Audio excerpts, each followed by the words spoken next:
Do you ever wonder what sets apart confident, positive people from those who feel insecure and pessimistic? It's not a matter of winning the genetic lottery. Instead, it's a matter of self-love. If we don't take the time to appreciate who we are, it becomes second nature to put ourselves down instead of building ourselves up. Are you wondering why you've been so down in the dumps lately? Here are 8 signs of emotional self-harm you should recognize. 1. You run away from your emotions. Do you often reject reality for what it is and escape with drugs, alcohol, or shopping sprees? It's perfectly normal to be afraid when we're stressed out about life, but don't run away from your emotions when they're trying to tell you something. Dr. Stephen Stosny believes that feelings are more physiological than psychological. They send action signals to your muscles and organs, which prepare your body to do something you need to heal. When you don't confront your emotions, you also run the risk of putting off your psychological needs. Some questions you can ask yourself are, why am I feeling this way? And, is there anything I can do about this situation? It's good to recognize the things that upset you, so you can understand them better through self-reflection. 2. You are ashamed of who you are. Dr. Lynn Margulies says that shame underlies destructive behavior. It's an awful experience the individual goes when they feel bad about themselves. Unlike guilt, which is propelled by our conscience after doing something wrong, shame is actually more dangerous because it doesn't need to be situational. When you feel bad about who you are, you also start to believe that you don't deserve a healthy relationship, support from your friends, or a job that fulfills you, when in fact you do. 3. You belittle your own progress and accomplishments. It's one thing to never grow comfortable and continue setting goals, but it's an entirely different story when you don't give yourself credit for how far you've come. You're hurting yourself when you bask in emptiness after working hard to achieve something instead of taking the time to practice gratitude for your own hard work. One way to appreciate yourself is remind yourself of one thing you're proud of each day. It's also good to take some time off to relax and look back on how far you've come in the last couple of years. This can prevent you from being too fixed on fulfilling the next checkpoint and be grateful for your prior achievements. 4. You internalize your conflicted emotions. This is different from avoiding your emotions.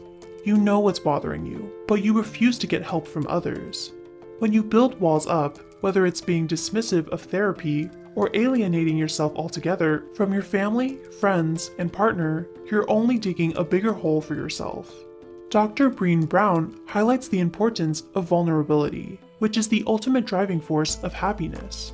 In the long run, it's good for your health when you become more open and trusting. 5. You constantly feel bad for yourself.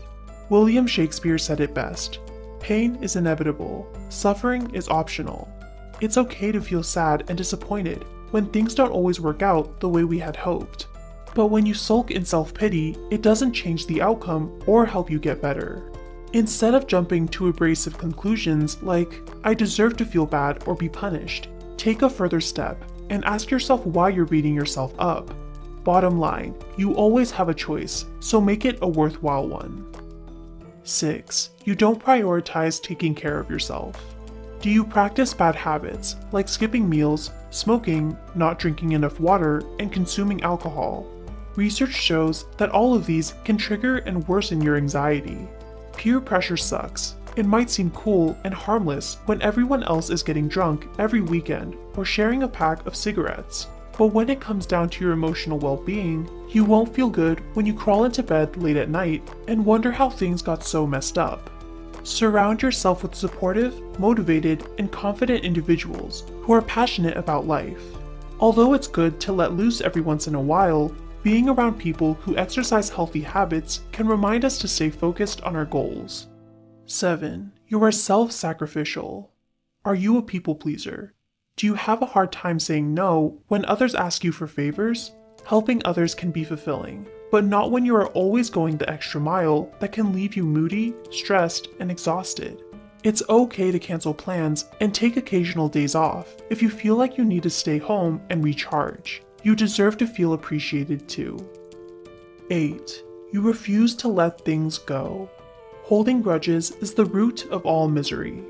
It's okay to be mad at someone if they lied or cheated you. After all, you trusted them, right? But when you let that anger persist, instead of actually trying to resolve the issue at hand, you ignore your ability to regulate your emotions in a healthy fashion. Dr. Frederick Newman calls this exaggerated willfulness. He believes that this is what causes some people to commit crimes, such as shooting a stranger when they cut them in line. When you only think about yourself, you're not necessarily thinking about the consequences of your own actions.